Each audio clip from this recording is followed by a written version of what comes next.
Like, why are we restricted? It's weird.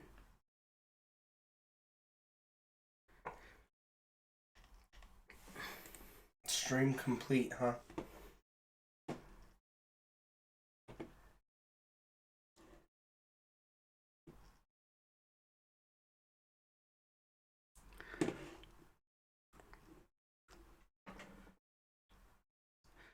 All right, this is the inaugural Basement Floor podcast. Over here is my bro. Tyler, No, welcome everybody. I'm Jake, and we're gonna talk a little sports today. And well, let's just kick it off right away. What did you think of the finals, the NBA finals? Are you happy LeBron won? What's going on? What do you think? I'm actually real excited. I thought they didn't even have a chance after they got down 3-1. But I think the comeback really started when LeBron and Kyrie both had that 40 plus point game, bringing them back. But still, even winning it in Golden State, I think was huge. I still put them had no chance pretty much. Was that like the turnaround game? You think? That 40 For plus, oh yeah, for sure, definitely. I I think LeBron, he played well, but I think it was Kyrie that came through in the clutch there at the end. So game 7, he flopped. Well, I mean, what do you think about that? Like, I mean, was that? I mean, what are your feelings? Because we all know LeBron flops. Everybody flops. It's basketball. Okay. Come on now. But staying down for as long as he did, I think was a little excessive. Well, they could have called a penalty, the flopping penalty, or Yeah, foul, or whatever they call it in basketball. But as far as him winning a championship in Cleveland, like, what does this mean? I think it's bigger than LeBron winning it in Cleveland. I think it's just big for Cleveland to have a championship for the first time in 52 years. Okay. That's my biggest thing. Okay. And, I think they came back after playing Golden State last year. We're like, all right, let's do this. And then when they got down this year, they're like, we still have a chance. Let's keep going. To come back from that deficit and then win Cleveland a major sports championship for the first time in 52 years is huge. And I think it's huge for Cleveland. And now I think it's time for the Browns to step up. I agree. And the Browns, they're always praising like they're gonna have a team. They're gonna have a team. I think they need to get somebody in there that's gonna make it happen. That's a story for a different time. But let's shift it over to the Warriors. What do you think that they did? Do you think them going for the record, career wins, all these statistics? You think it was worth it in the end, or should they have focused on actually winning this NBA championship? Well, I think the record stands above one of the greatest ever. It is the. It's offline. It says you were live. Season that was just so great, and it looked near the end just nobody could hit the three, which is so ironic because I think Curry set a new record this year for 3-pointers. Okay. So at that point, I think the whole ending of the season basically overshadowed the regular season. I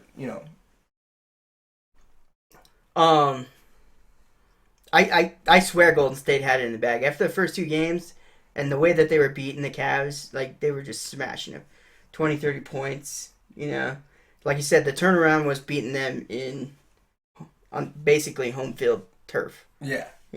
I mean, and once you do that, like a team just goes down. Like if you lose at home, I mean, all of everything that you built, it just kind of trickles down.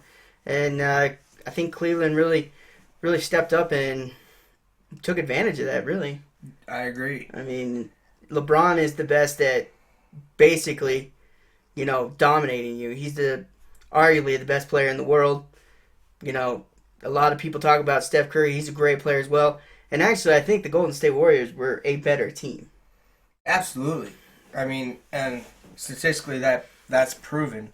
But I think at the end, what came through was the heart and the passion that these players wanted to win a championship for the city of Cleveland. And I thought the first team that would take an away game was going to win it automatically. But I mean, Cleveland persevered and they overcame such a big deficit to be down 3-1, lose at home, and then go on the road right after that, and then come back and win in Golden State. That their fans, Golden State's fans, are crazy. So they, good for them for overcoming a bunch of obstacles to win this championship for sure. Did you have you gotten to watch any of the parade that's going on right now? I did not. I've been working today, so I did not get to see it. But I heard that LeBron said before the parade that he doesn't plan on going anywhere. So Cleveland, look for him coming back for maybe a max contract and finishing his career in Cleveland. I actually got to watch some of it. I was going to get my haircut and was watching a little bit of it. It is so packed there, like 800,000 people. So basically, the state of Ohio showed up. Jeez. 800,000 people at this parade. I mean, how many people? There was a lot more people, I think, at the Super Bowl parade that you went to. There was roughly about 1.2 million at the Broncos parade, but let me say this though. I don't think there's that many people in Ohio, so that's true. That's true. So let me just put this out there. Cleveland hasn't won a major sports championships since it was 1964. Okay, so a long time. They do not know how to run a parade. They had police separating cars so that separating people so that the cars and the players could go by. I mean, it is so crazy. They got they did it really really big. Super Bowl. They came in fire trucks and the team came by and it was all good. But they're making it into like a concert and they're having a big old time. They're having a good time, but they just were not set up for the amount of people that they thought they were going to have. It's kind of funny. People are crowding the streets and police are trying to separate people so that the players can go by. But they're having a good time. I think it's pretty cool that they did that for Cleveland. LeBron's been talking about doing this for years, and he finally did it. Yeah, for him to actually do that, it's really good. Do we have a clip here that we can? Is this it here? That's a picture article, I believe. Let's scroll this side. Oh, let's do this one right here. Or okay. No, that's a video. Is that about? LeBron James says he loves Cleveland.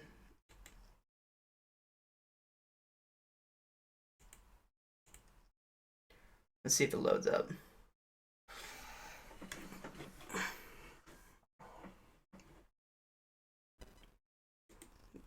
I don't know if it'll load up with us streaming.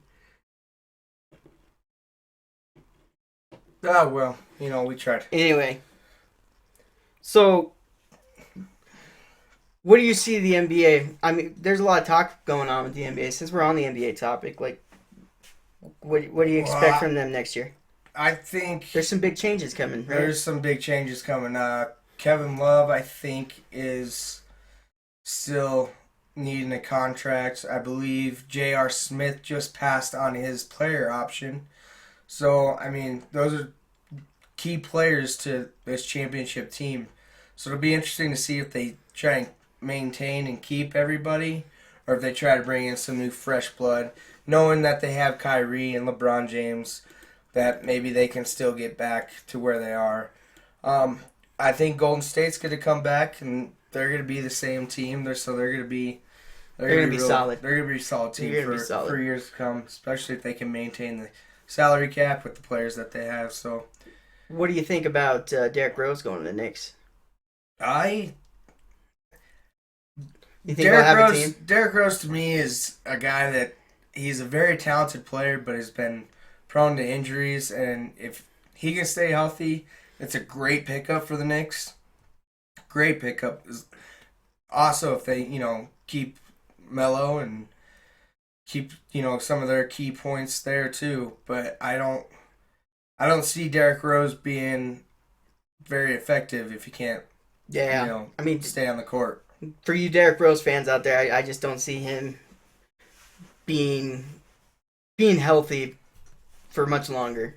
Yeah, I see him retirement is in the near future for that man. Yeah. So I hate to say it, he's a great ball player, but I think if they can't get it done and put a good team around him next year, then he might be out another NBA championship. So He could be a guy though that comes in and maybe comes off the bench on another team that has the players suitable for maybe like a Miami Heat or over in the Clippers or somebody that can come off the bench and not get as many minutes, where he's not putting his body through all that. Yeah. And then that way he's just coming off and he gives them a little extra depth. I could see him being a player like that. So look forward to that. We'll see that.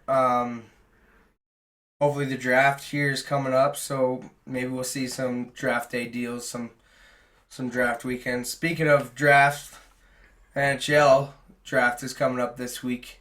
I think it starts tomorrow. And there's been a lot of trades right now, and speaking of championships, let's switch gears. Let's talk about the other sport in that same season. Let's talk about hockey. I know hockey just ended about 2 weeks ago, week ago. About 2 weeks ago. About a week and a half. We'll go week and a half. Week and a half, yeah, something like that. I honestly, I'm very happy because the two teams I wanted to win actually won. I'm very happy Cleveland won. And going into hockey, I'm very happy that the Penguins won. I honestly thought they were the hottest team coming in to the playoffs, and if you got a hot goalie, he can take you far. And Murray, I think, played unreal, especially for a rookie. To have that much pressure on you in a sport, being a goalie is like almost, being the quarterback. Eyes are always on you. Yeah. You're always on the, you're always touching the puck, and you have to make the saves that, may cost you the game if you don't make them. So it's safe to say that goaltending definitely determines how well you do in the NHL playoffs. Absolutely. If you don't have goaltending, then forget it. You're done. Absolutely. And on the other side, for the Sharks, Matt Jones played really well. I think there was a couple games like he had 40-plus saves and kept them in it, Yeah. So I think that was a big reason the Sharks were there in the end, which congratulations to the Sharks for making their first Stanley Cup appearance. Bummer it didn't go your way, but hey, there's always next year. And that's always good to see a new team in the Stanley Cup. Exactly. Too. Just get some new blood in there because it gets sickening after a while seeing the same teams over and over. No disrespect to the Penguins, they were the better team, but they hadn't been there since 2009. So I mean, it was fairly new. That's true. At both sides, it was fairly new to have those two teams in it because I think in the last 4 or 5 years, it's been Chicago and LA from the West, and it's like. Now, good on them, making they're working hard and they're getting there, but yeah, I think when it comes to hockey, sometimes you get a core group of guys together and they connect on all levels, and it's just hard to it's hard to beat that, and the guys just feel the ice, as two former hockey players right here, You get to play in that style with the team, and you just on it every night. It's like, without even looking, hesitation, all that's gone. You making crisp passes, one-timers, Well, and that's the great thing. Like you said, you just have a connection with those guys, and the great thing about that is you can build that chemistry, and you may come across a team that's more talented, head to toe, but they may not play as well as a team. So if you have that chemistry, you can go a long ways, and there's teams out there that prove that, and this year that was the Sharks and that was the Penguins. So I thought the finals was honestly, it was a good finals. I thought the Penguins dominated because I think they outshot them. Man, I still find it funny that But I think they tripled their shots, the Sharks' shots. So Yeah, they just were on it. The Penguins just kudos to them. You know, those playoff beards. There were some good ones out there. Crosby still can't grow one. Crosby's getting, he can't grow one, but his facial hair has gotten better. It's coming in. It's through the years, but he's 29 years old. If you can't grow one by now, you just give up. But you gotta grow it. You gotta try, I guess. It's the playoffs. You can't shave it. I'm sure Joe Thornton and Burnsy were laughing at him. Burnsy. You got a little Chewbacca over there, and then you got the gray soap patch coming down. How would Burns look with, do you think he could actually look like a decent human being if he shaved it off? There's a meme out there with the progression of Brent Burns out there, where when he first got drafted and was playing for Minnesota, not a bad looking kid coming out, starting up, and now he just looks like, a little old redneck backwoods guy, just back there chopping down trees. And what are you gonna do? What are you gonna do? You can't do anything, man. His wife's pretty hot, so good for him. There you go. Conn Smythe. Do you think Crosby deserved it, or you think Murray should have had it? I think it should have been Murray, and everybody listen here, Cheeseburger Phil. Cheeseburger Phil came through, had some solid goals in the clutch, and that third line actually came through a lot. So I think Cheeseburger Phil or Matt Murray were a better choice. But, the media likes to bring the attention to the leaders. I mean, just like LeBron James getting the Finals MVP. LeBron James statistically earned that one. I don't argue that one. Statistically, I think Matt Murray probably, or Phil Kessel. Yeah. Okay. Deserved the Conn Smythe. And I'm a huge Crosby fan. But, people look at the leaders and they just expect, all right, we'll just give it to him. Or I don't know how the system actually, works when they pick somebody. But I honestly thought they got it wrong. But it's not a fan vote, though. No. It's based off of, like, a committee, and they choose the best player. And is it supposed to be the best player of the finals, or is it supposed to be the best player of... It's the best player throughout the playoffs. Okay. Which usually goes to the team that wins. Usually. There's been one time that it didn't go to a team that won, and that was John Sebastian Jaguar. Forget the year, but they were playing the New Jersey Devils. Okay. And the Devils won it, and the fans booed because they thought Brodeur should have won it. But without Jaguar, there's no way they would have been there. Okay. So. All right. I mean, how would you feel is if instead of doing hockey during the wintertime, if we did it during this summertime, this break in sports, do you think it would take away from baseball? I don't think it would take that much away from baseball, personally. I don't think it would take away from baseball. Baseball's got a long history, and people love the sport. I personally love going to the games, drinking beer, and eating hot dogs. Well, that's kind of the culture, Yeah, that's, absolutely. That's the American sports. But I culture. will say this: I think hockey's more fun to watch on TV, and maybe that'll give hockey a little bit more publicity if you moved it to summer. But I think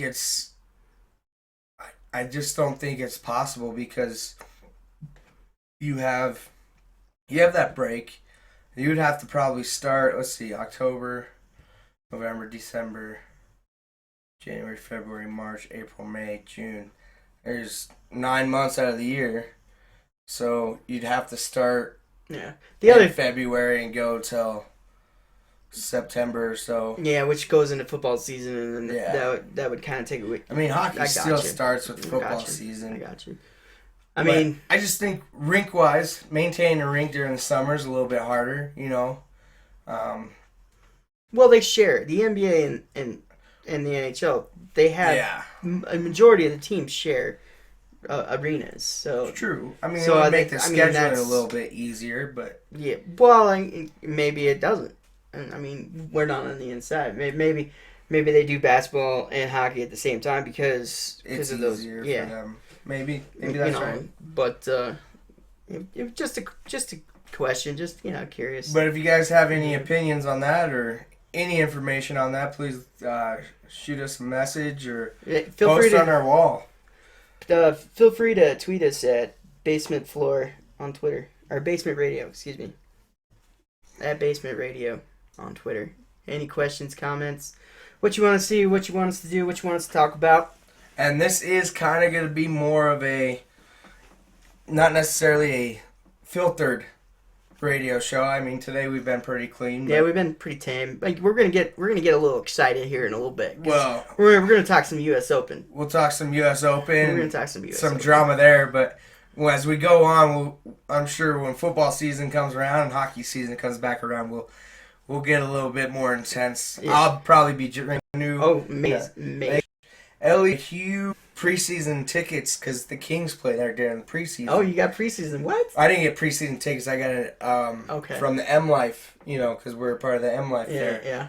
We they're promoting the hell out of it. They're promoting There's a two game package for a pre-sale for M Life members. Okay. October 7th and 8th, it's Dallas versus LA, and then it's the Avalanche versus LA. So I like how you're gonna tell me this live. Hey, we could buy them right now. I love it. It makes good talk. Just so you guys know, if you want to buy the tickets, if there's any hockey fans out there, M Life VIP pre-sale started yesterday, I believe. So get on that. Check out our Twitter. We'll try to post a tweet, pin it to our wall. If we find the link, check it out. Yeah, for sure. So you want to? Well, I guess now, because most sports are. Oakland Raiders don't be. You do have the LA Kings. Anaheim, I know, is not in LA, but close enough. Then you got two basketball teams. Now you got a football team. So I think Oakland. I think it would be a good move for Oakland. Because they're right there on the Bay Area with San Francisco. There are a lot of teams up there too. It'd be nice to spread them out, but still maintain the travel distance to not be extreme. So well, like you said, you have so many teams in LA. I mean, it gets to a point where, like, you want to unite a city together. You don't want to have millions, too many teams. Well, you see how many fights these fans get into because exactly. They have that, rivalry, and there's just fans out of control. Like, well, we live next to each other, so we have to be rivals. Like, well, the 49ers and Raiders, I get it because you live that close, but would that rivalry diminish if, Oakland moved to Vegas? Yeah. I feel like it would a little bit. I mean, true. There's no reason to hate that team because they were there, but now you're down here. So I feel like that rivalry diminished. Maybe fans will stop acting like idiots. But hey, they make for great YouTube videos. So well, I'm all for the Raiders going to Las Vegas. I think it'd be fantastic. Well, that's because we love Vegas. Yeah, well, we do love Vegas. And going there to watch Bronco game, I think would be really fun, really good time. Now, if they build a new stadium there and then they decide to have the Super Bowl there, could you just imagine how crazy that place would be? That place would be crazy. It's already crazy enough night and day, every 365. It would be insane. It would probably be the most... they have the room to do most expensive Super Bowl of all time. I'm just telling you. But that's neither here nor there. There'd be a lot of gambling. Vegas would probably win a lot of money out there. So, if football is going on right now, not much going on, really. The Von Miller story... Got OTAs. Yeah. The Von Miller story basically keeps trumping all of NFL news right now. And let's talk about that. Let's talk about that real quick. Because it's big, not only for us. Real quick, and let's get to that U.S. Open drama. Okay. Now, we all know that the deal's going to be made. It's just... It's put out there because we want the NFL in our lives and kind of thing. Like, Von Miller is going to get a deal from the Denver Broncos, and it's going to be probably the biggest deal. Well, he did get the biggest deal in the long run, but he wanted more guaranteed money. And now that freaking Philadelphia gave Fletcher Cox $63 million guaranteed, they just upped the price for Von Miller. So I say Von Miller doesn't take anything less than 65 million to 70 million guaranteed. So it's gonna be tough for the Broncos, but John Elway will do something. He'll make it happen. So I was talking to Uncle Jake today, and we were talking about it, and I think the holdup with this whole deal is John Elway is the Bill Belichick of general managers. absolutely. He basically says, hey, we're going to give you this amount of money. You want to play? You can play.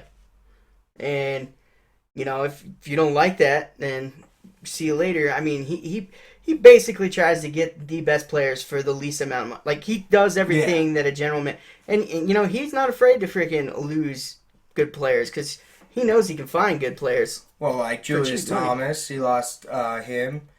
Malik Jackson this year. And Give it to Malik, though. Malik's like, hey, I'm going to go where the money's at.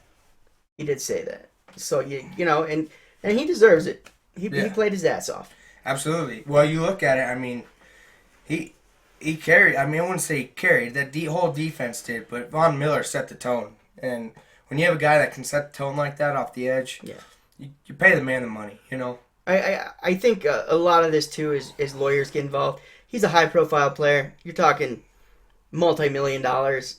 These lawyers are just trying to milk it for everything that they can. At the same time, John Elway's trying to produce a back-to-back Super Bowl championship winning team. And that's his philosophy. He just wants to make sure that he has a team every year that can go in and compete at the highest level. Yeah. So, and so far he's done that. And granted, we've had Peyton Manning, but we've also had Peyton Manning when he diminished, and he knew how to build a team, and I like that. And he knows how to do it the smart way, with the right money, with the right players. So, and the coaches. He knew John Fox wasn't cutting it. He would only get us so far, and brought in his boy Kubiak, and there you are, first year. Okay. So on that note, I do feel personally that Von Miller is going to get paid, and he will play in the 2016-2017 season. Yes. Absolutely. For sure. Exciting stuff. Football coming up. We'll talk more about that as that grows. But let's switch it over to golf. Big golfer here, so it's going to be one of the sports that we talk about a lot. We'll talk about it over the summer because there's especially when major tournaments come up. Yeah, we got a couple left, and we got the Olympics too. Golf in the Olympics, so huge. Well, that's the first time that golf's been in the Olympics since. They had an Olympic golf tournament years ago. I'm talking like early 1900s. Yeah, I was going to say, it's been a while since golf's been in the Olympics. So that's interesting. That's going to be... And actually, the field was made out of primarily all USA players at that time, too. So but so at the U.S. Open this past Father's Day weekend, Dustin Johnson got penalized for marking a ball and then unmarking it, and the ball moved. They said he addressed it. So what happened was he placed his ball, removed his marker, stood next to the ball, took a practice stroke, didn't touch it, and then as he addressed the back of the ball, between him doing his practice stroke and addressing the back of the ball trickled forward. Now, if you've never played golf before or have, you know that the U.S. Open is notorious for making super fast greens. Like so fast, it's like your kitchen floor, like putting on hardwood floor. They're fast.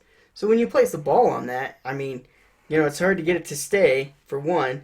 So he calls over an official after the ball moved. He didn't touch the ball. He didn't strike the ball with the putter. The official said that he didn't cause the ball to move and everything was good. That all he had to do was replace the ball, mark it, put the ball back, and hit it, and he wouldn't be penalized to stroke. So about an hour goes by. He's playing 3 holes. A USGA official comes up to him and says, "We're going to reassess a penalty stroke on you. So just so you know, you might be going down a stroke." Now, this is absolutely ridiculous, I think. You can't go up to a player, and golf is so mental. Well, you can't go up to a player and say, "We're going to assess you a penalty." that's why they have the rules officials there. Like, I think it's absolute crap. I think at that point in time, it's like you either make it right there, and once you make the ruling, it's final right there. You don't come back an hour later and say, okay, well, you were like, they didn't go back and say, well, the New England Patriots, they deflated the balls. Whether they did or did not, they didn't say they had to forfeit their championship that year. So at that point, you make the ruling, whatever ruling. Maybe you give them a stroke, maybe you don't, and you leave it at that. Well, that's why you have those officials there. So I'm sitting there like, if we're playing football, right, and you make a pass, and a lot of these, what is a catch kind of situations always happen. Mm-hmm. So now the game's over, right, and we come back to it, and then all of a sudden we get like other video evidence saying, oh yeah, that was a catch, and they're like, okay, well, you've got to make that decision as an official. That's why you're an official. You make those freaking decisions, man. Like, the official said he didn't touch it, nothing was good. Everything was gravy. Well, didn't it happen to 2 other players, too? Oh, it happened all weekend. Yeah. It wasn't just Dustin Johnson. The guy who was leading after the 3rd round, it happened to him. He got assessed a penalty stroke for it. When it happened. Yeah. He took it, and then he ended up like burying the last 3 holes and was leading in the clubhouse after the 3rd round at 7 under. Well, let me ask you this. If the outcome would have been different, let's say Dustin Johnson didn't win the U.S. Open because of that stroke, how do you think fans or maybe even Dustin himself would have reacted to that type of situation? Oh, I think it would have killed the game of golf. I mean, it's hurting the game of golf right now because as an amateur player who plays semi-competitive golf, people are going to be looking for that. I mean, it happens. Your ball moves. Your ball has dimples on it. It is not perfectly round, like legitimately. It's over here. So the ball can tend to move, but if you don't strike it with the club face, then I believe it just hurts the game in general. So I'm really upset with it. Hank Haney said it the best. He's like, USGA don't ever talk to me about growing the game ever again. He tweeted that out really? as it happened. And you had people that didn't make the cut. Rory McIlroy, Ricky Fowler. They were hurt the PGA. It really hurt the USGA. Okay. The USGA, the rules of golf that govern play in all of the United States that put on the tournament. It's a PGA sanctioned event, but it is a USGA event in all. So, okay. So basically, here's the thing: like every year we have this tournament, it's always one thing or the other. Yeah. Last year at Chambers Bay, the freaking course was horrible, and if somebody says that the course was in good shape, I don't know what you're talking about. I don't know what kind of courses you play on, but that it wasn't good. No. Not for Oakmont. a course, for a tournament like that. Yeah, Oakmont. Historical course. Beautiful shape this week. I thought it played absolutely fantastic. I was actually pretty shocked of the way the USGA, had everything going for this tournament. I thought it was done very well until that incident happened. And it just really frustrates me as a golfer that you're going to mess with a guy, because this is a major championship. It's one of the 4, right? Yeah, $1.8 million on the line. Plus, you're in that elite group of people with Jack Nicklaus and Tiger Woods of winning a major championship. Not a lot of people have done that. Not a lot of golfers ever get the opportunity. So to come and tell him that he may be assessed a stroke at the end of his play, like, what the heck, man? Yeah, definitely. Well, good news is he won. He might come out better, stronger mentally for it too. So, let's just, let's hope they can get their act together. What's the next big tournament? What do we have to look forward to for the PGA? So the next big tournament is British Open. It's also sometimes called the Open Championship. Okay. Well, it is called the Open Championship. And this year, last year was at St. Andrews. This year, I think it's at Royal something. It shifts between like 5 courses Okay. every year. So every that they rotate, which I like. I like that they do that. They Yeah, don't just find like absolutely. some random course and play it. So we got British Open. It plays completely different golf, link style golf. A lot of wind, kind of cold. It's So open too, isn't less trees, yeah, wider. it's all like pop bunkers and wild long grass, fescue grass. The works, big greens usually, Long putts. long putts. Got to be accurate on this one, huh? Yeah, this is one of my favorite actually tournaments at the British Open, because it's you see a lot of different players. The lead will change multiple times. You'll see Mm-hmm. a moderate, low score. You'll probably see 5, 6, 7, 8 under. Okay. And then one day it'll play really tough, and those scores will drop down. And So it'll be a real challenging tournament. yeah, it'll be based good. on the course. It'll be good. Well, It'll be good. one last thing on the golf subject. You think Tiger Woods comes back this year, or has he said he's not coming back this year? I don't think Tiger Woods is coming back this year. No, I'm a big Tiger fan. You know this. People who know me know that. I hope he comes back. I don't think he's mentally there anymore. I think he's trying to push his body physically to keep up with the young guys, and I don't think that was quite necessary. So in retrospect, he got hurt. He freaking. I think it was more he was trying to keep up with the young women. Yeah, well, maybe that's it, but I say stay single. If you're Hey, I mean, if you're playing well, a womanizer, then you're making millions of dollars. As long as you're single, go at it. Hey, more power to you. He is single now. I just think he needs to get his body right, and physically fit, and not keep up with these guys, these long ball hitters. I mean, Dustin Johnson just crushes the thing. Well, and and Jason Day. as I say, Jordan Spieth, he doesn't hit the ball very far, but he's accurate. Yeah, yeah, exactly. So Shoot, Jim Furyk, he's 40-something years, almost 50 years old, and he tied for second. maybe he should call Jim up and be like, "Yo, what's your secret?" Shoot, I bet you Jim would love that. Hey, let's go.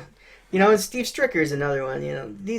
These older guys on tour, they're getting close to that champion tour thing. Like, Tiger just needs to get in his head that he can play golf, and he doesn't need to crank it down the fairway. Overextend himself. Zach Johnson's another one. He hits the ball not very far.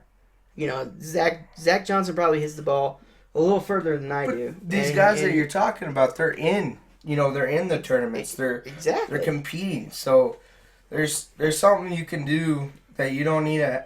But Tiger's so competitive. If he's not in it to win it and just to compete, then maybe that's just not for him. Maybe it's time for him to go a different route or something. But I would really like to see him come back, but I'd like to see him get healthy. I don't want him coming and pushing the limits. Basically, I want him to get healthy. I want to see him put up some good numbers and compete. But also what made Tiger Woods so awesome, what changed the game of golf, was Tiger's mind. The way he mentally prepared, the way he, and that so many players took his lead on that they focus more on, training their minds and focusing their bodies, that basically we've got a bunch of mini Tiger Woods running around. yeah. So, and at that time that he was competing, people weren't thinking that way. They were going off of talent. I wouldn't say, all talent. No. But, they were going off of, this is the way to play the course, kind of that. And then Tiger Woods came in, and he basically kind of stomped on him. And when Tiger Woods, when Tiger Woods showed up, you're playing for second. Yeah. That's how everybody's mindset. Now, you got these young kids. They're going in there, and they're like, "I'm winning. you always hear, the confidence coming out in these young kids, and they really are, he really did set the tone for golf and paved the way to a new generation of golfers. So for that, he should be commended, and I would like to see him come back, but I don't think it'll be this year, and he definitely won't be playing in the Olympics. So. Well, that's a bummer, for us, but yeah. Well, I think we've covered a fair amount of stuff today. Let's talk Copa. Copa, I haven't been watching it. You haven't been watching it? I watched the USA game last night, and that Argentina team, man, oh my God. Well, I mean, they got one of the best players in the world. I will say, I guess I did watch a little bit of that game. It was shut up at B-dubs. It was 2-0 already, just after half. And I was like, well, they still got, plenty of time. They can make it happen, but I just don't think they have the depth to stick with those, better teams, I think this was a really good test because the Olympics is coming up. That I feel like that's a more important thing than the Copa Cup or the Copa America. Well, I mean, we're not really soccer fans, so. Well, we're not. It's just and that's just the American culture. Oh yeah. But the Copa America is still huge. Yeah. So the way I look at it is, America, a young kid grows up, dad watching football or baseball or basketball, So our athletes are training for other sports. Where in places like Argentina and Brazil and England and Spain, they're watching football or soccer as we call it, and their athletes become soccer players, or football players. So they have athletic talent in those sports, where our athletic talent is distributed between different sports that we find more important. Well, and they mainly focus on soccer, and that's or football, however you want to say it. They also grow the sport. They grow the sport really well. But we have football, we have soccer, we have baseball, we have basketball, we have hockey. We have so many sports that we're trying to grow, right. And their main focus is strictly on soccer. And of course, they have all these other sports as well. But I mean, soccer's so big over there, and they know their strong point. So you're right. I mean, but they do. They grow their sport very well, and more power to them. And I just think that America got scared last night. Absolutely. They said, "Oh my gosh, it's Argentina, the best friggin' team in the world," and they freaked out. Soccer is a fun and hard sport to watch at the same time. It's like, let's, they go down and. Well, we're used to that physical aspect. We watch football, we watch hockey, so when they go down, and it doesn't seem like much, but. We also haven't played it. Getting kicked to the shin's not going to feel good by any means, especially these guys that are running and, know how to get you. But at the same time, we've seen videos where players fake it a lot too. So I understand you're trying to gain an edge, and there's players in all sports that, flop in the NBA or dive in hockey. So I understand you're trying to get that edge, but I think the reason it's so tough to watch too is there's so much space. So I mean, it takes really is a lot the action to take forever to develop. Yeah. So I mean, then you may have a ball coming down to the corner, but you have so much room, so those players fight it out. When in hockey, if it's in the corner, you're trying to get it to the front net as possible, but the puck has short distance to go. So right. The game last night was, if you were an Argentina fan, it was very fun to watch.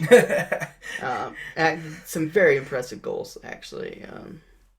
There was one goal that the U.S. pretty much gave them. It was that last one. I don't know if you saw it or not. Our defensive player went in to intercept a pass and completely fanned on the pass, and Argentina got it and was able to kind of break chipped away. It over him, or no, our player fanned on it. Just mental errors, and hopefully they learn from it and they can, put up a fight in the Olympics. I expect our girls though. Yeah, I expect absolutely. our girls to be in it for sure, and I think the girls soccer team should get a lot of praise for how well they've grown And that's a whole soccer another in our subject country. too.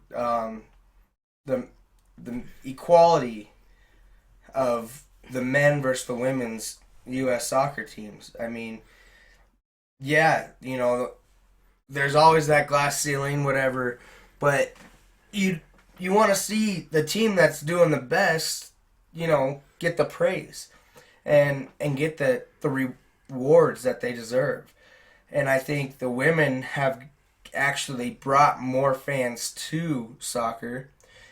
When I watched the women's first at the World Cup. Yeah.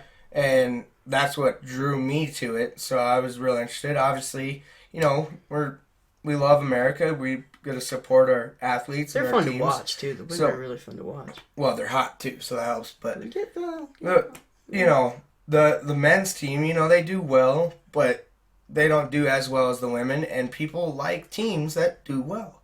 And I think that's one thing that if the women's team works that hard to be that good and stay at that high level with these top teams like Germany or England, Brazil, then the women deserve to have the right to get paid just as much, if not more. Yeah, I agree with you. I agree. I totally agree. So, do we got anything else to talk about today? I mean, there was one little clip I saw last week that it's small. It's about track and field. Russians aren't going to be able to compete in the Olympics this year.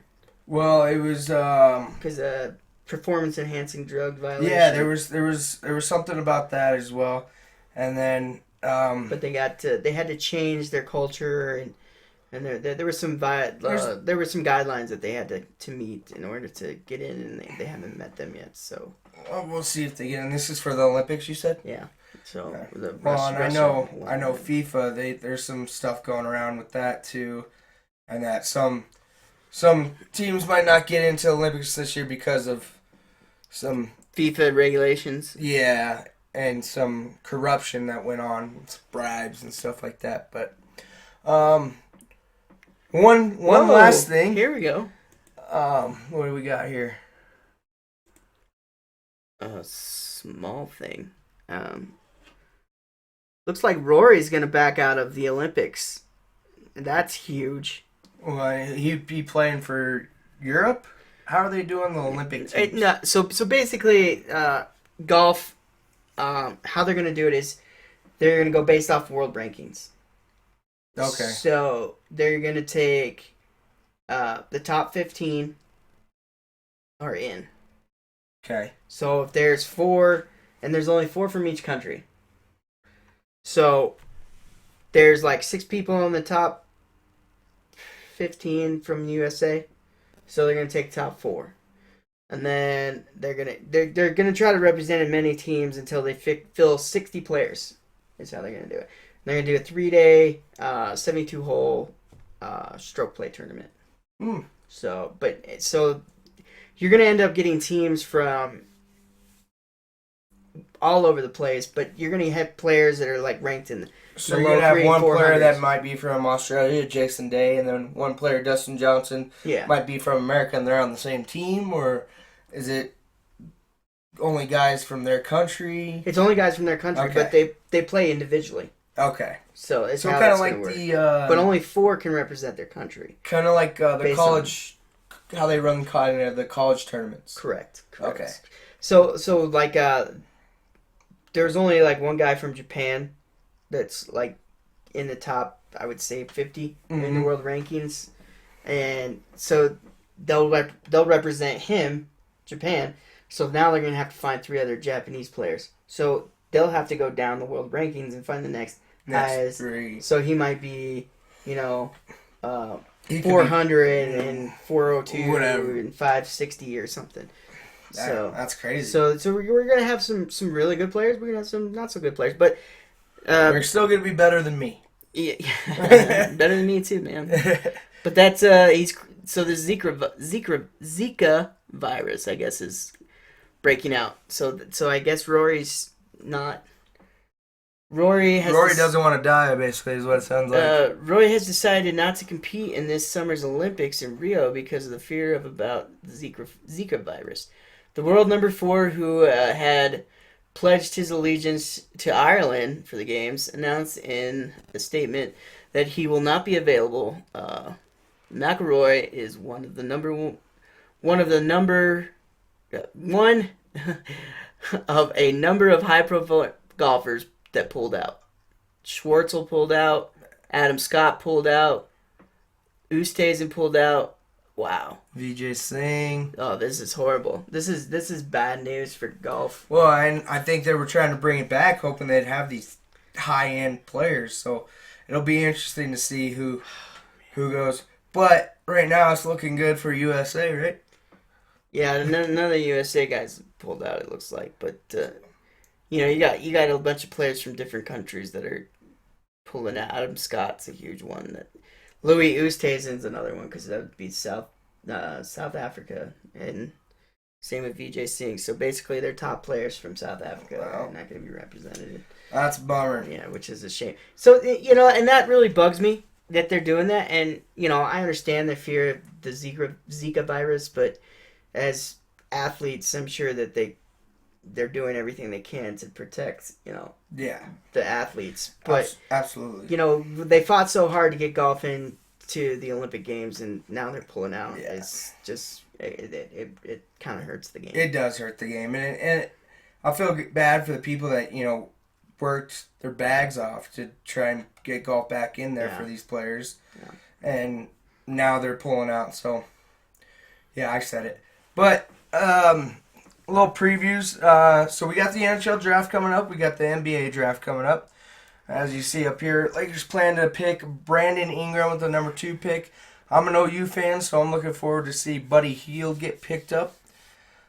So that'll be some things that we talk about here in the future. We'll always talk football. There's always something going on, whether it be the Broncos or, any trades made, which usually don't happen, injuries, stuff like that. Same with hockey. We'll be talking the trades that come up during the NBA or the NHL draft. Yeah. We've already had 3 this week. Frederick Anderson, goaltender from Anaheim, got traded to the Maple Leafs, poor guy. Maybe they'll find a goalie finally. I don't know. But maybe the Browns will find a quarterback. Who knows? Maybe RG3 just comes out of the woodworks, just needed a little bit of confidence or something. So then Keith Yandel got traded to the Panthers. Florida Panthers are looking mighty good. They were already good this year. They added a little depth at defense. So, look for them to make another big statement next year as well. But those are going to be some of the things that we'll talk about in the future. We'll also do hometown teams, Broncos, Avs, Rockies. Yes, we'll definitely start talking about some local teams. And be sure to follow us on Twitter, guys, at Basement Radio on Twitter. Absolutely. Be sure to tweet us any comments, questions, concerns, things you want us to do. Topics. How often you want us to talk about these things. If you got some question you want us to talk about live, and you want to get in and call us, we can try to make that work. Right now, we're going to try to do Wednesdays. Wednesdays work once a week on these podcasts. Yeah. So, give us a little time to do some research, pull up some good topics. Maybe we'll come up with some drinking games for you. Yeah, we might have to get a little sloshed. You get a little sloshed. Get me sloshed. Get you viewers a little, in on it somewhat. So it'll be a good time for sure. Like we said, just follow us on Twitter. We hope you guys enjoyed. Follow us on Twitter. Be sure to subscribe on our YouTube channel. I'm Jake. I'm Tyler. And this is Basement Radio. Signing off. Peace. Deuces.